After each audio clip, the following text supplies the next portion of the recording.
Bien, bonjour à tous. Je suis Mathurin Fumery du CHU d'Amiens et je voudrais tout d'abord remercier le comité d'organisation de m'avoir invité à réaliser ce topo sur les sténoses coliques et les maladies inflammatoires chroniques de l'intestin. La prise en charge de ces sténoses coliques est complexe et mal codifiée. Il existe finalement peu de données dans la littérature et la prise en charge de ces sténoses coliques est souvent effectuée par analogie aux sténoses du grêle. Et pourtant, il y a quelque chose qui est propre à ces sténoses coliques qui est la crainte de méconnaître un processus néoplasique sous-jacent.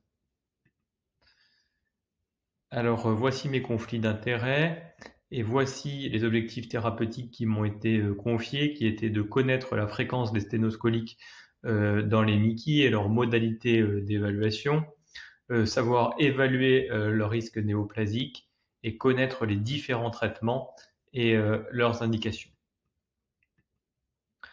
Donc tout d'abord, est-ce qu'il y a une définition de la sténose colique dans les MICI?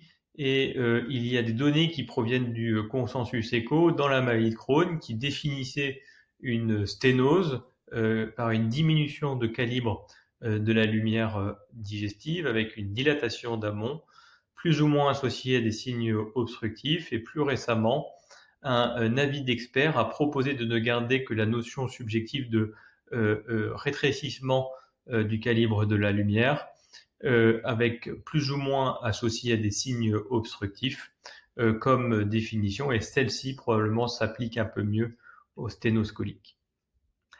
Alors, quel est le risque de sténose colique au cours des MICI? Il y a des données dans la littérature, mais ces données, elles sont souvent issues de études anciennes, de faibles effectifs et de centres experts. Alors, vous voyez ici les données dans la maladie de Crohn, avec des données qui sont assez homogènes, et entre 9 et 13% des malades atteints de maladie de Crohn développent une sténose colique. Dans la rectocolite hémorragique, on a longtemps pensé que cette maladie était peu ou pas fibrosante du fait du caractère superficiel de l'atteinte, et pourtant des études ont montré qu'une fibrose était présente sur la totalité des pièces de colectomie dans la rectocolite hémorragique. Alors vous voyez ici la fréquence des sténoses coliques au cours de la rectocolite hémorragique qui est rapportée entre 1 et 11% des patients, mais si on considère les études les plus récentes, celle-ci est de 1 à 5% des malades qui vont développer une sténose colique au cours de la rectocolite hémorragique, et notamment ce risque est évalué de 1% dans l'étude la plus récente, qui est une large cohorte issue de bases administratives américaines. Alors, quel est le risque néoplasique de ces sténoses coliques? Ici, dans la maladie de Crohn, jusqu'à récemment, il n'y avait qu'une étude qui avait rapporté un risque de développer un cancer colorectal ou une dysplasie de haut grade d'environ 7% chez les patients atteints de maladie de Crohn avec sténose colique. Plus récemment, une étude qui a évalué l'efficacité de la dilatation endoscopique en cas de sténose colique dans la maladie de Crohn a rapporté un risque de 3,4% de cancer au cours d'un suivi de 4 ans. Et l'étude la plus importante, ayant inclus plus de 900 patients atteints de maladie de Crohn avec une sténose colique à partir d'une base de données administrative, a rapporté un risque de néoplasie avancée, c'est-à-dire de dysplasie de haut grade ou de cancer, de 0,5%.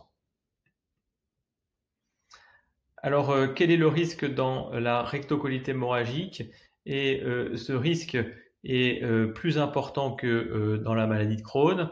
Alors, les études ont rapporté que 2 à 34% des malades qui ont une sténose colique au cours de la rectocolite hémorragique allaient développer une néoplasie avancée au cours du suivi. Et quand on prend l'étude la plus importante et la plus récente, avec 295 patients atteints de rectocolite hémorragique avec sténose colique, 2,4% des patients allaient développer un cancer au cours du suivi.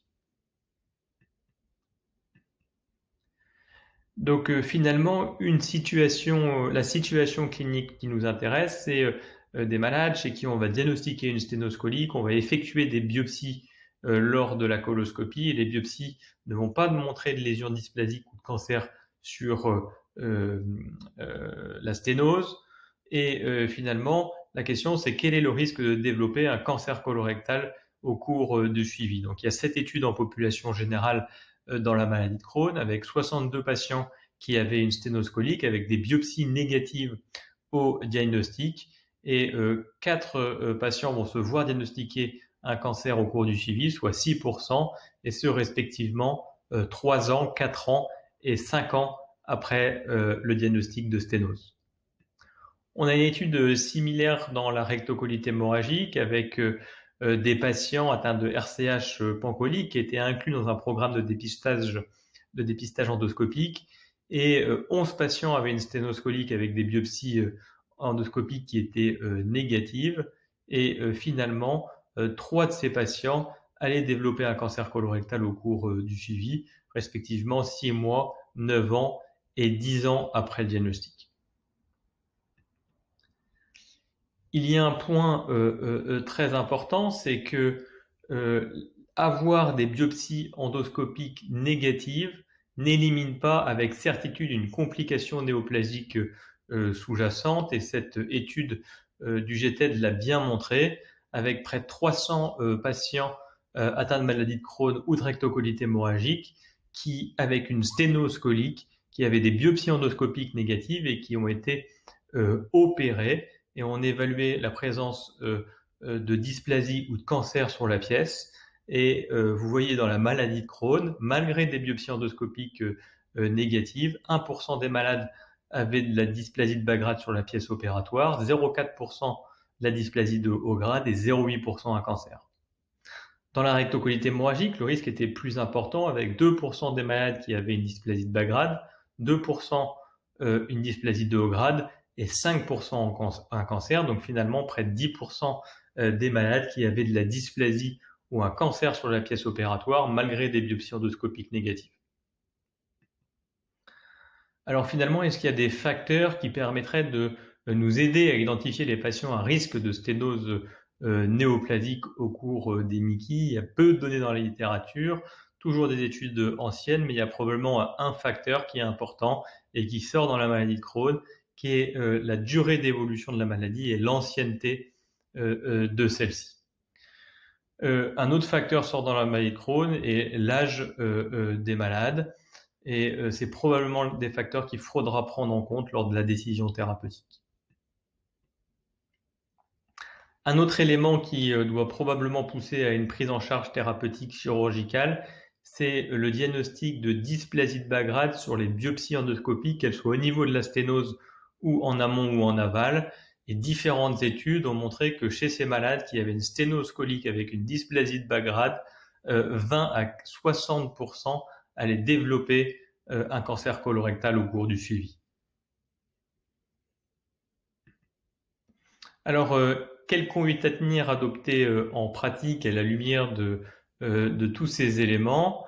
Alors, le premier point, c'est que une exploration endoscopique systématique est indispensable, et la sténose colique doit être franchie à chaque fois que cela est possible, si besoin avec un coloscope pédiatrique ou avec un fibroscope ou après une dilatation endoscopique, et on doit biopsier cette sténose au maximum, probablement avec une dizaine de biopsies, et évaluer le côlon d'amont, c'est-à-dire sur l'activité endoscopique, mais aussi effectuer un dépistage de la dysplasie du côlon d'amont selon les recommandations. Si la sténose n'est pas franchissable, le consensus ECHO recommande de réaliser un coloscanner, notamment à la recherche de contre-indications à une dilatation endoscopique. Et il faut garder en mémoire qu'aucune imagerie en coupe n'est assez performante pour éliminer une complication néoplasique sous-jacente. Alors, quelle est la place du traitement médical dans les sténoses coliques? La question est très difficile puisque aucune étude s'est intéressée spécifiquement à cette question dans les sténoses coliques, et probablement la meilleure étude qui est disponible actuellement est l'étude de cohorte prospective du GTED, CREOL, qui a évalué l'efficacité de l'adalimumab dans les sténoses du grêle. Et finalement, probablement qu'on pourrait proposer une prise en charge médicale chez des malades qui ont des critères objectifs d'inflammation, notamment endoscopiques, qui sont peu ou pas symptomatiques et qui ont des biopsies qui sont indemnes de complications dysplasiques ou néoplasiques. C'est aussi une stratégie, la prise en charge médicale ou l'optimisation du traitement médicamenteux qu'on doit associer à une dilatation endoscopique chez des patients qui ont une maladie endoscopiquement active, puisque cette stratégie a montré dans la maladie de Crohn du grêle qu'une optimisation du traitement médical en associant la dilatation était associée à un bénéfice à plus long terme de la dilatation endoscopique.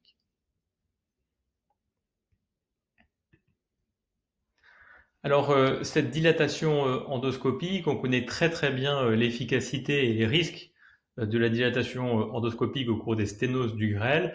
Il y a jusqu'alors très peu de données dans la littérature sur l'efficacité de la dilatation endoscopique au cours des sténoses coliques. Et récemment, est disponible les résultats de cette étude française multicentrique avec 57 patients avec une sténose colique compliquant une maladie de Crohn et qui ont une dilatation endoscopique et une efficacité technique, c'est-à-dire la capacité de franchir la sténose après la dilatation, était observée chez 80% des malades. L'efficacité clinique, c'est-à-dire la disparition des symptômes obstructifs, était observée chez 77% des malades. Le taux de perforation ne semblait pas plus fréquent que dans les dilatations des sténoses du grêle. Et au terme du suivi de près de 4 ans, 40% des malades avaient évité une prise en charge chirurgicale, 40% des malades étaient asymptomatiques, dont 21% qui gardaient à long terme une sténose qui était franchissable par l'endoscope. Donc il y a récemment cet avis d'experts international qui propose les modalités et les indications des dilatations endoscopiques au cours des MICI, et je vous invite à le lire, c'est très bien fait. Et les principaux points qui sont recommandés, c'est qu'une imagerie en coupe doit être réalisée avant la dilatation, qu'un contrôle scopique est suggéré en cas de sténose colique, notamment angulaire, que cette procédure doit être réalisée sous CO2 et que la dilatation doit être proposée pour des sténoses qui mesurent moins de 4-5 cm dans le côlon, comme dans l'intestin grêle. Et que la dilatation n'est pas recommandée en cas de complications perforantes au contact de la sténose ou bien entendu en cas de complications néoplasiques. Alors, quelle est la place des prothèses métalliques couvertes? La question est difficile, il n'y a pas de données dédiées dans les sténoses coliques. Récemment a été présenté à l'UEJW un essai ayant randomisé et comparé dilatation endoscopique et prothèses métalliques couvertes dans les sténoses du grêle avec une efficacité supérieure de la dilatation endoscopique. La place de ces prothèses métalliques couvertes dans les sténoses du côlon reste à préciser, mais probablement que dans des sténoses longues ou en échec de dilatation, on pourrait le proposer chez certains malades bien sélectionnés. Alors la place de la chirurgie, nous allons en rediscuter. Dans la maladie de Crohn, il y a un point important et c'est le consensus ECHO qui nous le dit, c'est qu'il faut privilégier à chaque fois que cela est possible une colectomie segmentaire, et celle-ci doit être proposée systématiquement si moins d'un tiers du côlon est atteint. Dans la rectocolite hémorragique, le consensus ECHO est un petit peu mou, et ce qu'il nous dit, c'est qu'en cas de sténose colique qui complique une rectocolite hémorragique, la stratégie doit être d'effectuer des biopsies et de prendre l'avis d'une équipe multidisciplinaire. La conclusion qu'on peut en faire au vu des données que nous avons pu voir précédemment est que le taux de dysplasie ou de cancer passait inaperçu sur les biopsies et le risque de complications néoplasiques à long terme en cas de sténose colique qui complique une rectocolite hémorragique justifie probablement une prise en charge chirurgicale et que chez ces patients, une discussion en RCP MICI qui sont maintenant disponibles et répartis sur tout le territoire doit être systématique. Donc finalement, pour conclure, en cas de maladie de Crohn avec une sténose colique, ce qu'il faut systématiquement réaliser est un bilan endoscopique, tenter de franchir la sténose à chaque fois que cela est possible et effectuer de nombreuses biopsies de celle-ci. S'il existe des complications dysplasiques ou néoplasiques, une chirurgie sera proposée. S'il n'existe pas de dysplasie et que la sténose est franchissable, en cas de maladie active, une optimisation du traitement médical sera proposée. Si la maladie est inactive, il faut bien garder en mémoire, et c'est le consensus ECHO qui nous le dit, que ces patients à sténose colique sont à haut risque de cancer colorectal, comme peuvent être les patients atteints de cholangite sclérosante primitive, et ces malades doivent être surveillés par une endoscopie annuelle.